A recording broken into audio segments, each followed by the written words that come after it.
What's up? My name is Eric Butler. This channel is called Report and Opine. I am back, and from Fox 5 New York, survivor of New York City subway surfing issues dire warning. So I guess this used to happen back in the day. People used to subway surf, then it kind of died down.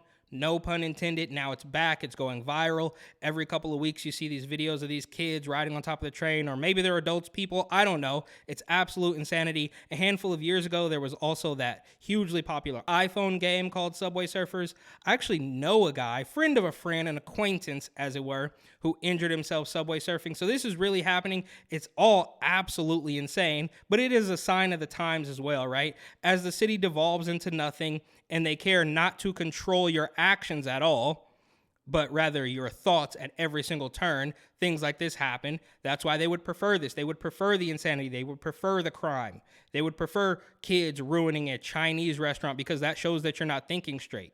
You're not going to question the authority. You're not going to question the narrative, right? As long as you're doing crazy stuff, they know that you can still be controlled mentally, not so much physically, because they don't really care about that. They're insulated from that. They live in their penthouses or whatever out on Long Island or upstate or something, not really worried about the crime because that doesn't matter. That only benefits them. But I digress. That's a separate story. Let's see what this subway surfing survivor has to say about the perils of this dangerous stunt, I guess. He lost his eye and almost died while subway surfing. Now, 10 years later, he's speaking up. All right, Fox 5's Arthur Chan caught up with Isa Islam, who's sharing his story as a warning to others.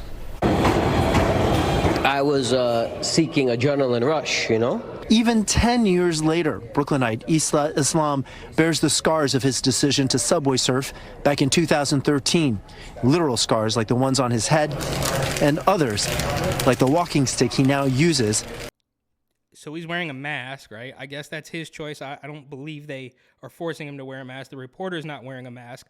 But it's just weird when we're talking about safety, right? Oh, you gotta stay safe on the subway. You gotta wear a mask. Meanwhile, there's kids falling off the roof of a moving train, and they don't really care to stop that. I mean, look, they're not promoting it, but they don't really care. They would rather you be riding on top of the car than questioning the mask. It's that simple.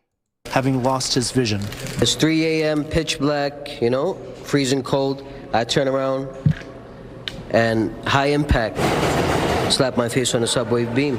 Isa was just 12 days shy of his 18th birthday in 2013 when he decided to subway surf along with his two cousins. They were on top of an F train climbing up around the Smith Street station. He turned suddenly, only to see a beam coming right at his forehead.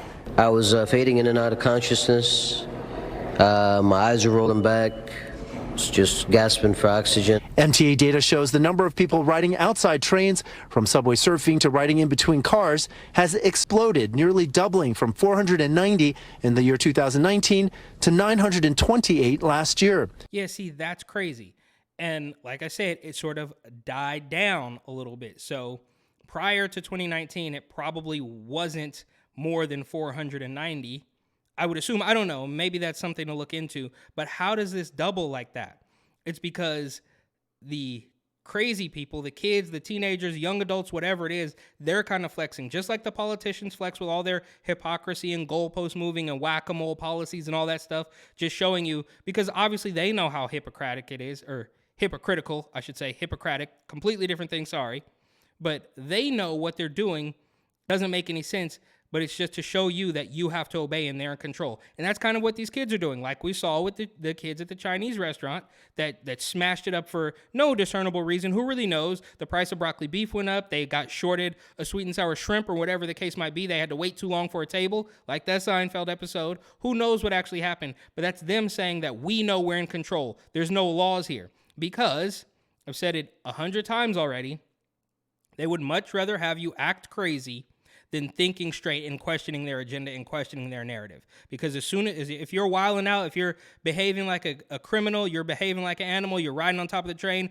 breaking into Gucci stores, stealing from CVS, even though they have dogs outside now, all of that stuff just means that you can be controlled mentally, which is far more important to them. Because those politicians, those media, they're all insulated. They live out on Long Island or up in some high-rise penthouse. They're not really worried about what's happening down on the street. You know, they're going to Uber door to door, and it doesn't matter as long as you still obey and don't question the narrative.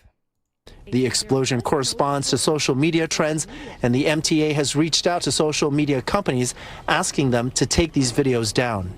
Of course, and censorship is a good answer for them always. Just shut people up. You see, obviously, Chuck Schumer has gone hugely viral for telling Rupert Murdoch, the owner of Fox News or whatever, to cancel Tucker Carlson because he's exposing the truth. Like, just censor them from social media, bro. You guys could stop it before it even gets to social media, but they're always going to point the finger. They're always going to pass the buck. Well, if they didn't get popular on social media, then nobody would do it, bro. It's up to you guys. You need to get that message across. You spent so much money, so much propaganda telling people not to get on the train without a mask. Telling propaganda everywhere. You can see it on my Instagram account. Signs that say you don't talk to people, essentially, right? They had a literal NPC face on there, head down in an iPhone, saying the safest thing is to wear a mask and not talk to anybody. So they went balls to the wall trying to keep you safe from Rona with mask propaganda. But you don't see propaganda everywhere telling you not to ride on top of the train, even though that should be 100% an easy sale, right? A far easier sale than telling somebody to wear a mask, right? And that's the point, is that they would rather have you acting crazy and being uncontrollable physically, because they know if you are uncontrollable physically, you're not thinking straight, and you can still be controlled mentally, and you will buy into all their propaganda without 1 second thought. So they spent millions of dollars, I'm sure, on yellow signs telling you to stay 6 feet apart and put your mask on. It's all about respect. But when people are actually dying and hurting themselves by subway surfing, you don't get one sign. Maybe there's a sign. I don't know. I'll find out soon. I might be headed to New York. Moving on. It is a dangerous behavior. Oh, it's dangerous. Oh, wow. Groundbreaking stuff, bro.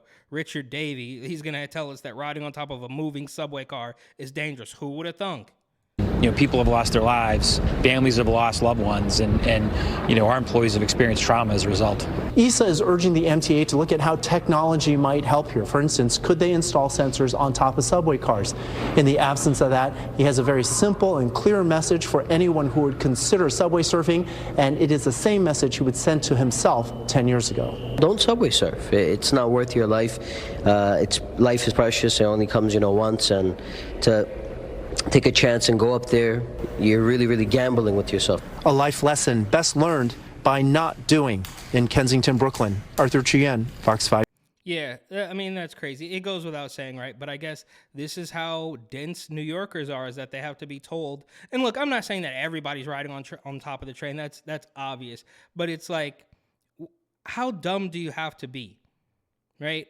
I mean, and no shade to this guy. He obviously made a huge mistake and he regrets it. But anybody riding on top of the train should be able to know that they are putting themselves in danger, and of course ruining the commute, which could affect thousands, possibly millions of people for hours on end. And I would venture to say, and I don't know this for sure, maybe it's something to look into, but along with that Rudy Giuliani, 1990s era cleanup, you probably didn't see this, but now you have Black de Blasio, of course, the real de Blasio, who let things, devolve into absolute nothing. And of course, Eric Adams isn't any better. Now we do see those protesters, those left-wing, far left-wing, radical gender ideologue protesters who don't like Eric Adams, and they're almost right.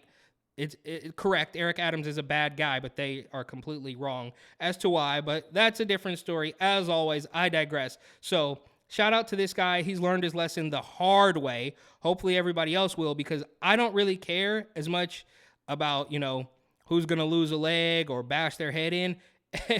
But when you ruin somebody's commute home after work, then you got a huge problem. I'm sorry. I'm sorry if that's dark. I'm sorry if that's mean, but you're going to affect thousands, millions of people because you still have to get into the station. So you've already arguably hopped the turnstile, and then you're going to dance on top of the train for what? It doesn't make any sense, but there's no fixing New York. There's no fixing California. At this point, we just kind of have to enjoy it and kind of monitor these crazy people like you would go to the zoo and see how these people live. So anyways, thank you for watching. Please like, comment, share, and of course, subscribe.